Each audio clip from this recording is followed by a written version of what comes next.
CID के season 2 में CID officer दया sir को यह बात पता चलती है कि सीआईडी इंस्पेक्टर जो श्रेया है वह किसी और से शादी कर लेती है, जिसके कारण दया सर किसी से भी बातचीत नहीं करते हैं। वह तुरंत ही सीआईडी ऑफिसर अभिजीत सर से मिलते हैं और वह बात पूछते हैं कि सीआईडी इंस्पेक्टर श्रेया सच में किसी और लड़के से शादी कर ली है। तो वहाँ पर अभिजीत सर कुछ भी नहीं बोलते हैं। तो वहाँ पर दया सर बोलते हैं कि बोलो अभिजीत, तुम्हें सब कुछ पता है। पर वहाँ पर अभिजीत सर बोलते हैं कि हाँ ये तो। वहाँ पर दया सर बोलते हैं कि तुमने इतनी बड़ी बात मुझसे क्यों छुपाई। वहाँ पर अभिजीत सर को यह बात करीबन 6 महीना से पहले से ही पता थी कि सीआईडी इंस्पेक्टर श्रेया ने मुंबई में किसी दूसरे लड़के से शादी कर ली है। तो यह बात जानने के लिए सीआईडी ऑफिसर दया सर भी सीआईडी इंस्पेक्टर श्रेया से बात करते हैं और सीआईडी इंस्पेक्टर श्रेया से बात करने के बाद यह बात पता चलती है कि सीआईडी इंस्पेक्टर जो श्रेया है उसकी मजबूरन शादी किसी और लड़के से करवा दी गई है, जिसके कारण वह इस शादी को नहीं मानती है। तो वहाँ पर दया सर कुछ सोचने लगते हैं कि कैसे भी करके मुझे श्रेया और उस लड़के का तलाक करवाना होगा, जिसके कारण इस बात को लेकर वह मुंबई जाते हैं। मुंबई जाने के दौरान वहाँ पर अभिजीत सर दया सर को खोजते हैं और दया सर नहीं मिलते हैं, जिसके कारण यह बात श्रेया से पूछती है कि दया सर कहाँ गए हैं। तो वहाँ श्रेया मैम झूठ बोलती है और वो नहीं बताते हैं। वो बोलती है कि मुझे पता नहीं है कि दया कहाँ गया है, जिसके कारण दया वहाँ जाकर उस लड़के को से मिलता है और पूछता है कि तुमने मजबूरन सीआईडी इंस्पेक्टर श्रेया से शादी क्यों की।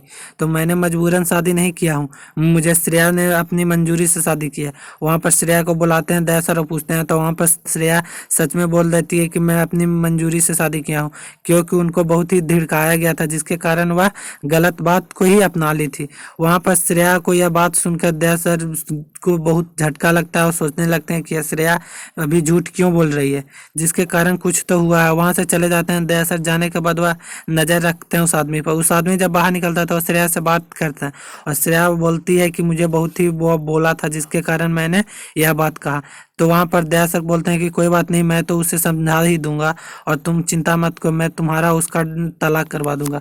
जिसके कारण दया सर एक तलाक का पेपर तैयार करवाते हैं और उस एक श्रेया से साइन करवा लेते हैं। साइन करवाने के बाद उस लड़के के पास जाते हैं। वो लड़के से बोलते हैं कि तुम साइन करो। तो वहाँ पर उस लड़का बिना सोचे साइन कर देता है, जिसके कारण दया सर बोलते हैं वहाँ से कागज लेकर चले जाते हैं और अगले दिन उस आदमी से बोलते हैं कि तुम्हारा और श्रेया का तलाक हो चुका है, मैं श्रेया को लेकर वापस जा रहा हूँ। जिसके कारण उस लड़के ने उस दया सर को मारने लगता है। वहाँ पर दया सर भी उस लड़के को मारने लगते हैं, जिसके कारण वहाँ पर श्रेया मैम आती है और दोनों को छुड़ा देती है और वो बोलते हैं दया सर को कि आप चले जाइए, मैं यहीं रहूंगी। जिसके कारण दया सर बोलते हैं कि मैं तुम्हें लिए बिना नहीं यहाँ से जा सकता हूँ, तुम मेरे साथ चलोगी।